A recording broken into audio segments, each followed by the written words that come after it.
다 같이 기도드리겠습니다.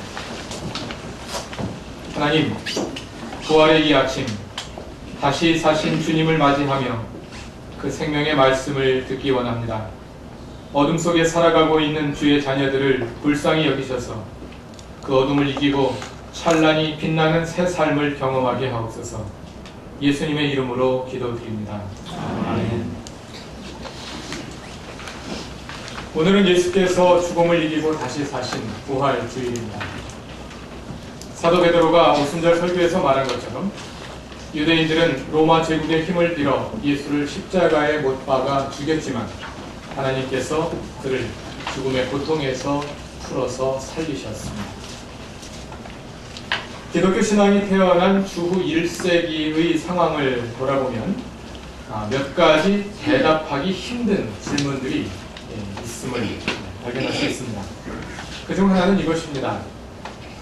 예수를 따른 사람들은 어떻게 십자가에 못 박혀 죽은 그를 메시아, 즉 그리스도라고 믿게 되었을까?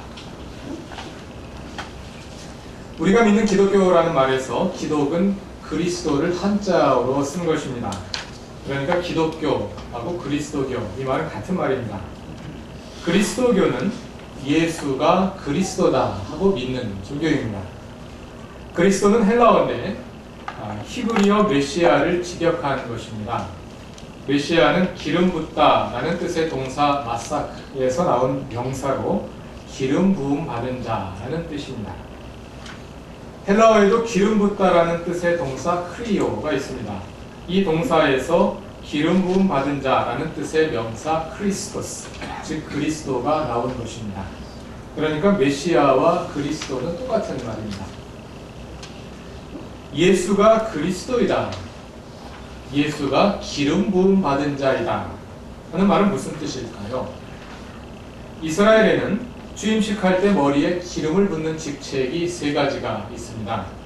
그것은 왕과 예언자와 제사장입니다. 유대인들이 기다린 메시아는 그 중에서도 왕으로서의 메시아입니다.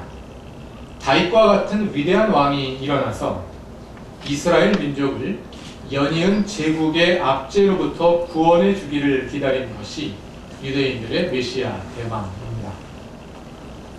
그러나 예수는 그 메시아의 모습과는 너무도 다릅니다. 예수가 메시아라면 당연히 힘을 키워서 로마 제국을 무너뜨리고 새로운 이스라엘을 세웠어야 할 것입니다. 그런데 예수는 로마를 무너뜨리기는커녕 그 로마의 처형대에 매달려서 무기력하고도 비참하게 죽임을 당하고 말았습니다. 그러한 예수가 어떻게 메시아일 수 있습니까? 물론 우리는 그거 당연한 거 아니야?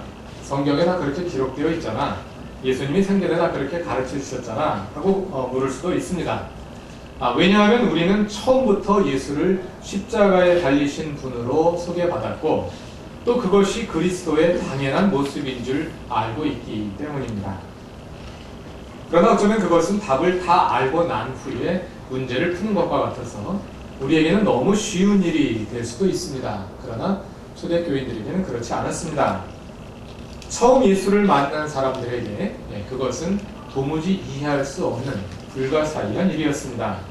사복음서를 읽어보면 예수께서 살아계실 당시에 그가 우리가 오늘 고백하는 의미의 그리스도이심을 알아본 사람은 하나도 없었습니다.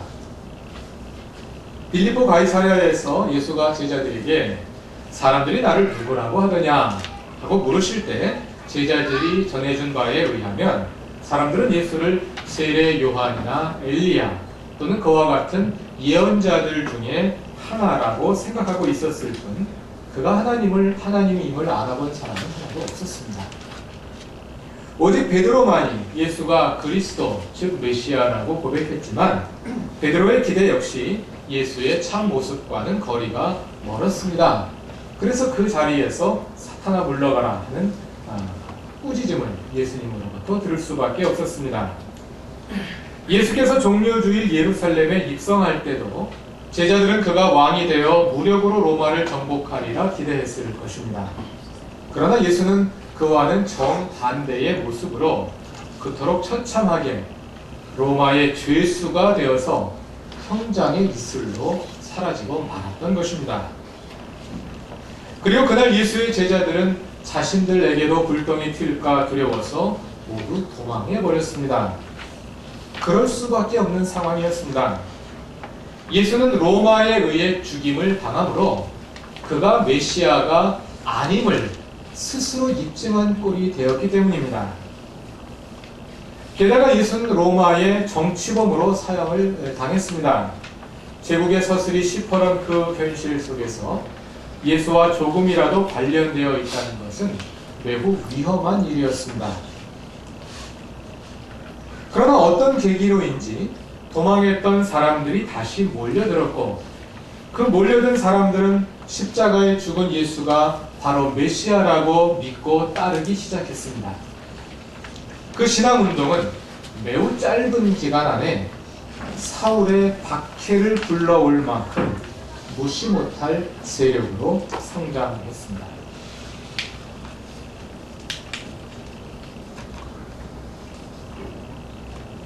성경의 기록과 로마 역사를 비교해보면 초기 교회사의 연대를 개략적으로 추정해 볼 수가 있습니다.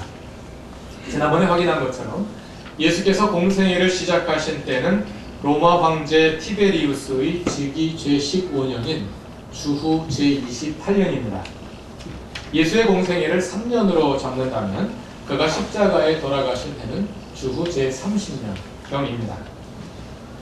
사울이 그리스도인들을 잡기 위해 다마스쿠스로 가다가 그 길에서 예수를 만나 회심한 때가 언제인지도 개략적인 추정이 가능합니다. 갈라디아서 1장, 2장에 보면 사도 바울이 자신의 회심과 소명 과정을 회고하는 내용이 나옵니다. 그 내용에 의하면 바울은 그 시점보다 만 13년 또는 15년 전에 다마스쿠스에서 회심을 체험했습니다. 사도행전 18장 12절에 나오는 갈리오 총독의 재임 연대를 기준으로 해서 갈라디아서 2장의 예루살렘 방문과 사도행전 15장을 동일 사건으로 보고 역으로 추적해보면 무슨 말인지 하도 모르시겠죠? 자세하게 다 설명을 하다 보면 그야말로 설교가 강의가 될 것이기 때문에 그런 식으로 추정을 해보면 사도 바울이 회심한 연대를 추정할 수가 있습니다. 그렇게 해보면 사울, 즉 바울이 회심한 연도는 주후 33년 또는 35년이 됩니다. 비교적 정확하게 그 연대를 추정할 수 있습니다. 사도행전 9장을 보면 사울이 대제사장의 허가서를 받아 다마스쿠스에서 일어나고 있는 그리스도 신앙 운동을 발본색원하겠다고 달려갑니다. 만일 그리스도인들의 수가 적고 세력이 미미했다면 사울이 굳이 그럴 필요가 없었을 것입니다.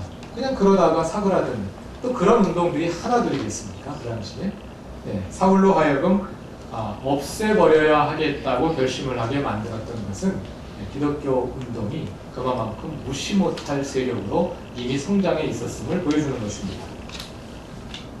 십자가 사건이 30년경이고 사울의 박해가 33년 또는 35년이니까 불과 3년 또는 5년 만에 그리스도 신앙 운동이 그렇게 큰 세력으로 확산된 것입니다. 요즘은 워낙 변화가 빨라서 3년 동안만 해도 엄청난 일들이 일어납니다만 요즘 일이 아니라 지금부터 2000년 전의 일임을 고려해야 합니다. 예수는 그를 따르던 사람들의 메시아 기대를 처참하게 무너뜨렸습니다. 그리고 이제 그를 따르는 것은 위험한 일이 되었습니다. 그런데 그 짧은 기간에 무슨 일이 일어났기에 그들은 위험을 무릅쓰고 그러한 인식의 전환을 이루어서 로마의 십자가에 처형된 자를 메시아 하나님의 아들이라 믿으며 그를 따를 수 있게 되었을까요? 이런 급작스러운 변화는 그 배후에 어떤 강렬한 계기가 된 사건을 상정하지 않고는 설명할 수 없습니다. 우리가 알고 있는 역사적 지식의 한계에 대해서 그러한 계기를 설명할 수 있는 것은 부활뿐입니다. 예수를 향한 열망과 기대가 십자가로 인해 좌절되었다가 다시 부활을 통해 반전을 이루며 기사회생하여 불타오른 것입니다. 참으로 극적인 반전이었습니다. 죽음을 이기고 승리하신 예수는 부활을 통해 그가 하나님의 아들임을 입증하셨고, 사람들은 그가 생전에 가르치셨던 의미의 메시아, 즉 그들이 기대해 오던 것과는 정반대의 모습을 가진 메시아, 권력으로 다스리는 것이 아니라 약한 모습으로 숨기는 메시아, 죽이는 메시아가 아니라 죽임을 당하는 메시아, 그 메시아를 이제 이해하기 시작한 것입니다. 그러나 부활의 이야기는 단순한 승리의 이야기가 아니었습니다. 예수의 부활 이후에 그들을 기다리고 있었던 것은 승리하신 주님과 함께 승전가를 부르는 영광의 삶이 아니라 부활 이전과 별 다름없는 고난의 삶이었기 때문입니다. 예수는 부활했지만 그들의 현실에 십자가는 여전히 계속되고 있었습니다. 오늘의 본문인 사도행전 4장이 그것을 잘 보여줍니다.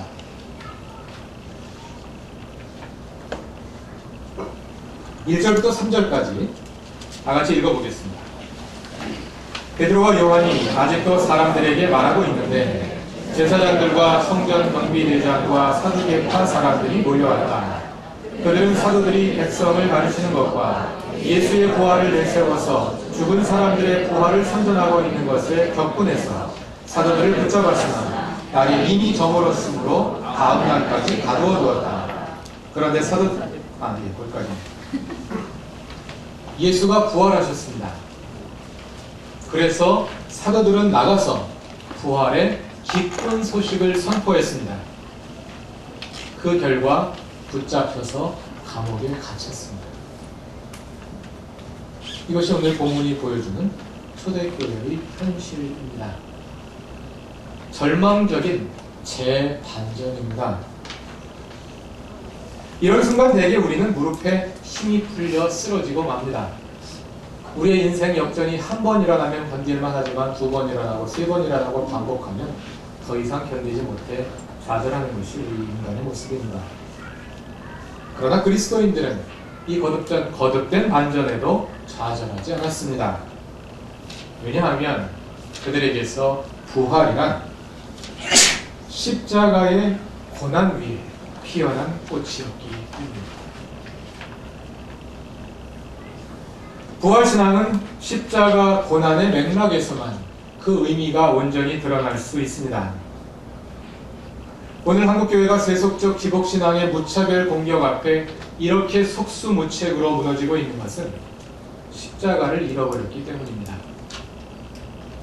부활신앙은 십자가 신앙과 균형을 이룰 때만 그 본래의 모습을 드러냅니다. 부활이 없는 십자가의 종교는 고난을 미화하는 금욕주의에 빠질 수 있지만 십자가 없는 부활의 종교는 세속적 승리주의로 전락할 수 있습니다. 교회에 나와 열심히 기도하는 우리의 모습이 절에 가서 불공을 드리는 사람이나 성황당에서 비는 사람들과 크게 다르지 않다고 느껴지는 이유는 우리에게서 십자가의 의미가 퇴색되었기 때문입니다. 또 예수의 십자가와 우리의 십자가 사이에서 균형을 찾아야 합니다. 십자가에는 두 측면이 있는데 하나는 예수께서 지신 대속의 십자가이고 다른 하나는 우리가 지고 예수를 따를 십자가입니다. 예수의 대속의 십자가가 없는 종교는 기독교가 아닙니다. 이렇게 예수의 십자가가 기독교를 다른 종교와 구별하는 정체성의 표지가 된다면 우리의 십자가는 그리스도인들로 하여금 세상의 가치에 지배당하지 않고 예수 신앙을 지키게 합니다. 오늘 한국의 기독교는 다른 종교의 위협에 대처하여 잘 뭉치고 잘 싸웁니다. 그러나 세속적 물질주의의 공격 앞에서는 무방비 상태로 안방을 다 내주고 있습니다. 우리가 지고 따를 십자가를 잃어버렸기 때문입니다. 우리의 십자가란 무엇일까요? 예수를 따름으로 인해 받게 되는 고난, 의를 위해 당하는 고난이 십자가입니다. 예수가 하나님의 나라를 하시고 실천하시다가 그 반대자들로 인해 십자가를 지신 것처럼 우리도 이 땅에서 하나님의 백성으로 살아가고자 할 때 그 다스리심을 거부하는 세력으로 인해 받게 되는 고난이 십자가입니다. 십자가는 금욕주의가 아닙니다.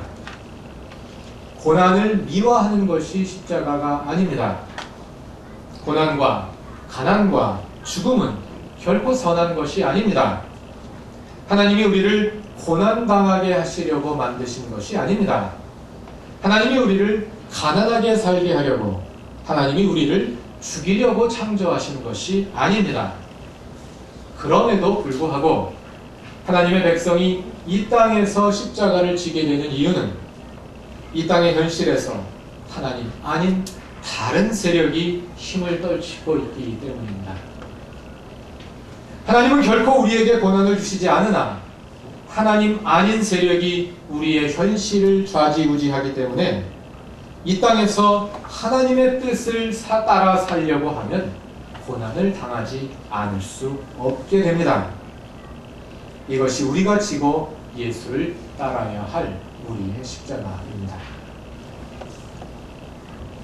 이 땅에는 설명할 수 없는 악한 현실이 도처에 도사리고 있습니다. 그것은 마태복음 13장 24절부터 30절에 예수께서 말씀하신 가라지의 비유와 같습니다. 어떤 사람이 밭에 좋은 밀씨를 뿌렸습니다. 그런데 사람들이 잠자는 사이에 원수가, 사탄이 밀 가운데 가라지를 뿌리고 갔습니다. 밀이 열매를 맺을 때쯤 보니까 군데군데 가라지가 함께 자라고 있습니다. 종들이 주인에게 와서 가라지를 뽑아버릴까요? 하고 주인에게 묻습니다. 그러나 주인은 그러지 말라고 대답합니다. 가라지를 뽑다가 밀까지 함께 상할 수 있기 때문입니다. 그래서 그냥 두었다가 추수 때 가라지를 따로 처리할 것이라고 말합니다. 우리의 현실에도 이런 가라지와 같은 악한 세력들이 있습니다. 하나님이 그냥 두신 세력이기 때문에 우리의 현실 경험에서는 마치 하나님도 어찌할 수 없을 것 같은 거대한 힘으로 느껴집니다. 특히 오늘처럼 경쟁이 극에 달하고 있는 현실 가운데서 우리는 많은 경쟁을 하며 살아갑니다. 경쟁이 벌어질 때마다 우리는 어떤 힘에 의지하고 싶어집니다. 그때 다른 어떤 힘도 아닌 오직 하나님의 힘만 의지하면서 그 경쟁에 참여해 보신 경험이 있으실 것입니다. 그런 경우 하나님은 10중 8구 그 경험에서 양보하십니다. 그래서 우리 현실 경험을 통해 보자면 하나님도 어쩔 수 없는 것 같은 그러한 거대한 세력이 우리 가운데 사실로 존재하고 있는 것입니다. 또 이 땅에 살아가면서 우리는 설명할 수 없는 부조리와 그로 인한 고난에 직면합니다. 최근에 일어난 일들만 보더라도 그것이 하나님이 일으키신 일이냐 믿을 수 없는 일들이 너무나 많이 일어나고 있지 않습니까? 하나님이 그리하셨다고는 설명할 수 없는 잔인한 현실입니다. 그 현실로 인해 우리는 십자가를 지게 됩니다. 예수를 십자가로 몰고 간 사람들이 그러한 현실을 대변합니다. 예수를 빌라도에게 끌고 가 고발하고 십자가를 강요한 자들은 종교 지도자들이었습니다. 그들은 하나님의 이름으로 성전의 거룩을 독점하고 있는 사람들이었습니다. 그들은 입으로는 하나님을 습관처럼 대해내었지만 그들의 삶으로는 하나님의 존재를 부정하는 사람들이었습니다. 누가복음에서 예수를 십자가로 몰고 갔던 유대 지도자들은 이제 다시 사도행전에서 부활을 선포하는 예수의 제자들을 다시 잡아들여 감옥에 가둡니다. 예수는 부활하셨지만 현실은 변한 것이 없습니다. 그 현실 속에서 부활 신앙이 싹트고 피어나는 것입니다. 여러분의 부활 신앙은 무엇입니까? 십자가의 대속과 부활에 관한 교리를 맹목적으로 되뇌이는 것과 부활하신 예수가 내 속에 오셔서 나를 다스리게 하는 것은 별개의 문제입니다. 우리의 삶으로 부활하신 예수에 대한 신앙을 고백합시다. 부활하신 예수가 여러분의 삶에 오게 하십시오. 부활신앙은 십자가의 현실 속에서 꽃핍니다. 우리의 삶이 어두울수록 부활의 희망은 더 밝게 빛날 것입니다. 부활하신 예수는 부활이 없으면 안 되는 사람들에게 오십니다. 다 같이 기도드리겠습니다. 부활하신 예수님, 우리에게는 주님이 꼭 필요합니다. 주님이 없으면 우리는 이 현실 속에 묻혀서 여기가 하나님의 나라인 양 착각하며 우리 속의 돼지처럼 살아갈 것입니다. 오 주님, 부활의 희망을 바라보며 살게 하옵소서. 다시 사신 예수여, 우리의 삶에 오시옵소서. 우리의 삶으로 부활하신 주님을 고백하게 하옵소서. 예수님의 이름으로 기도드립니다. 아멘.